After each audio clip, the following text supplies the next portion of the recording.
This is America 3 nights before Election Day. Philadelphia is a city silenced by COVID, shut down by curfew. The shops are boarded up, the streets deserted, and the National Guard are on the lookout for trouble. American election season is normally a frenzy of activity and noise. The slogans talk of American pride or hope and change. But this time around, it's the silence that gets you. There is an odd kind of darkness to the politics right now. You can blame the pandemic or that sense of civil public unrest. But I keep hearing this time that democracy is on the ballot. And I've come to find out what that even means.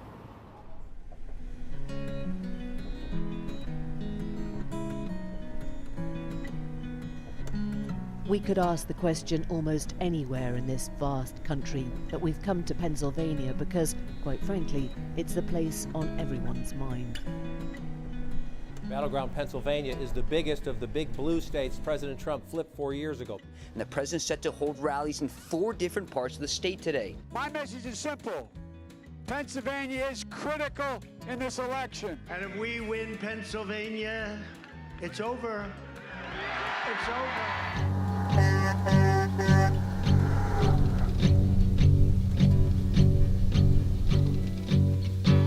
So we begin our road trip in a place renowned for battle, Gettysburg.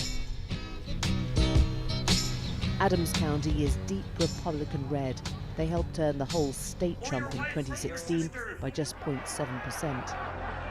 We've been invited to meet Walt Tuchalski, who represents the local Republican Party, at a rally just outside town. The guest speaker today, one Donald Trump Jr.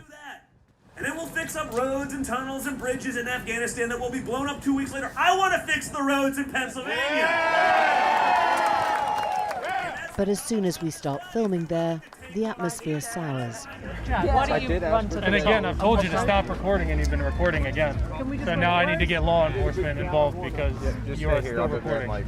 And with that, despite our invitation to attend, We've asked you to leave. It's been over 5 minutes. we're escorted off the premises. Something I've never experienced at a political event before. You know, Pennsylvania's been a battleground state the last several elections. Back at his offices, I catch up with Walt. He's been working with the party for decades, so is our experience the new normal? I don't know these guys from Adam. I've never met them before, although I've seen them at other rallies, like the Lititz rally. They were there to help keep the crowd in their corrals. And when he said no foreign press, that made no sense to me. And I really don't know what to make of it beyond that. So what have you loved about the last 4 years? What has he done that's made you come back for more? For me, it's promises made, promises kept. He has told us what he was going to do in 2016, and he has tried to do it. Now, he's had to fight the Congress, he's had to fight the Senate, he's had to fight impeachment. Just imagine where our country would be today if instead of the establishment and the swamp fighting him, they would have joined in. I want to know if Walt himself thinks democracy is on the ballot this time round. A lot of the Democrats, or a lot of voters, are really nervous when they hear Donald Trump refuse to recognize a peaceful transfer of power if he loses. It's a little bit nuanced. There's a lot of media out there that says he is not going to leave peacefully. Well, that was him, wasn't it? He refused to. He didn't say quite that. What he says is, we'll have to see. With just 72 hours to go, they're keen for all the support they can get. Hey, Rita, check this out. This man has just come in to give us a box of Trump hats that we can sell to help pay the rent. All right. Michelle has been Republican since she first door-knocked as a child for Richard Nixon. She tells me she fears the liberals and what they'll do to America's freedoms. No, we just don't want to go along with, socialism. No, we like our guns. We like a lot of things. And I don't want to have to pay for somebody else's stuff when I've had to work for everything I got. It's like you're free to go work anywhere you want and get a job and go.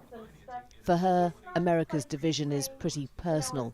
Her little brother's on what she calls the wrong side. What happens then if you and your brother talk politics? Well, quite frankly, we probably won't talk for a few months. And we will yell and scream. And, you know, there might be a little, even though we're older, a little pushing.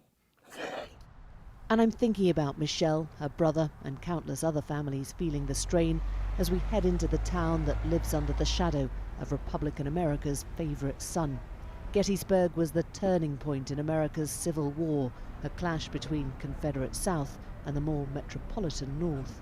And without pushing the metaphor too far, it was bloody and it was self-inflicted.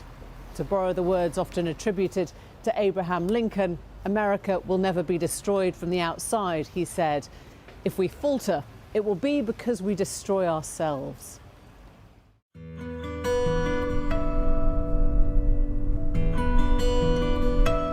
So is America on a course of self-destruction right now?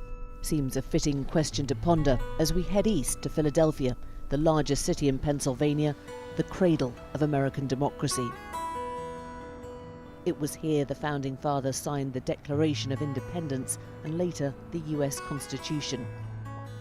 Here, in other words, the very foundations were laid. America always finds a way to come together. And America, after this election, will find a way to come together. And it's in a quiet suburb just outside the centre that I find Sean Taggart. He's a white, working-class male, demographically speaking, the backbone of the Trump vote last time round.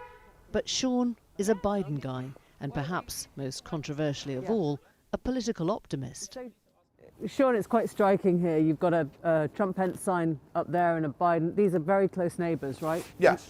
No problem? No problem at all. For the majority of people in the city and from where we're standing right now in Northeast Philadelphia, people feel it's okay to disagree, you know, with politics. Everybody has their own interest, everybody has their own ideas and ideals, and for the most part, we get along. We get along as neighbors in a community. You know, the street we're standing on right now, we had a hero. We lost Officer Jimmy O'Connor in the Philadelphia Police Department who was murdered earlier this year. And that was a big hit to this community, in this street, in this neighborhood. And he was a friend of all of ours. So naturally, a lot of the police department, you know, and a lot of the cops are Republicans, and they back Donald Trump. Myself, in organized labor, I back Joe Biden. Still, we all seem to get along, we all care, we all love each other, and that's what this neighborhood's all about. It's community first here. I don't know what this year's going to be. Yeah, it's going to be nuts. Is it going to be quiet, you think, here in Halloween? No. Sean's wife, Erin, is more wary. Whoever wins, I just think it's going to be problems. Unrest, yes. What kind of unrest? I think if Trump wins, Biden people are going to retaliate and, you know, probably protest. And if Biden wins, it's going to be the same thing. Our American democracy was born here. And what we do this weekend and this next 4 days, we're going to save it here in Philadelphia. Now, this morning's rally has brought the big Democrats to town to energise the blue-collar workers that turned this state red last time. I just want to pick up on something that you said on the stage a second ago. The future of our democracy is at stake. Why do you say that? Donald Trump is the first president in American history who I don't believe in his heart of hearts he's a small d Democrat. You look at the people he reveres on the international stage, they're all the dictators. They're the authoritarians. You don't think he believes in American democracy? I don't. I genuinely believe that this is the first president in American history who in his heart of hearts does not believe in democracy, who wishes that he could be an autocrat like the other strong men he reveres. Delaware Senator Chris Coons, now tipped to be the next Secretary of State if Biden wins tomorrow, has more specific concerns. Look, the Republican Party has honed the tools of voter suppression and of ballot manipulation over the last decade. Federal courts have concluded that in a dozen different states, they've changed the laws around voter ID, around the number of locations for voting, the timing of voting. It sounds from what you're saying like you fear for democracy in America right now. We are defined globally as a democracy that has had free and fair elections and a regular, peaceful transfer of power for over 200 years. Whether we are still the world's leading and most visible democracy is on the ballot on November 3rd here in the United States. Do you not think that there will be a peaceful transfer of power? We have a president who over and over has refused to publicly commit himself to accept the results of the election and to peaceably transfer power. What he said, I'm not concerned by what I'm saying. I'm concerned by what he's saying. He said, let's see, didn't he? That was what he said. Who says that? What president has ever said, we'll see, as opposed to, of course? Whenever the election is decided by our voters and our courts, I will accept the result. How is it acceptable for a president of the United States in a national debate to say, I don't know, peaceful transfer of power, we'll see?